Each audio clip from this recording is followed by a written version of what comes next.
କାର୍ଯ୍ୟକ୍ରମ ଆରମ୍ଭ କରିବା ପୂର୍ବରୁ ଆମେ ମଞ୍ଚରେ ଦୀପ ପ୍ରଦାନ କରାଯିବ। ଅନ୍ୟ ବ୍ୟକ୍ତିଙ୍କୁ ମୁଁ ଏହି ମଞ୍ଚରେ ଆମନ୍ତ୍ରିତ କରିବି।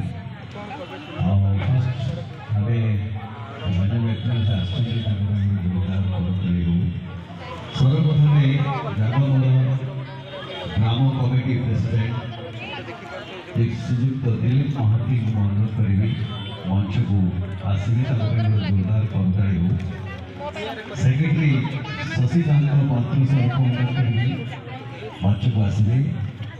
वाइस प्रेसिडेंट गिरिधारी साहू को अनुरोध करेंगे मंच को आसवे। BJP district general secretary Himanshu Shekhar Chhotani को भी अनुरोध करेंगे मंच को आसवे। आज मंच में आम सर्वप्रथम दीप प्रज्वलन कर कार्य को शुभारंभ करवा। जागमरा मेड़ पड़िया कमिटर समस्त सदस्य मान धन्यवाद।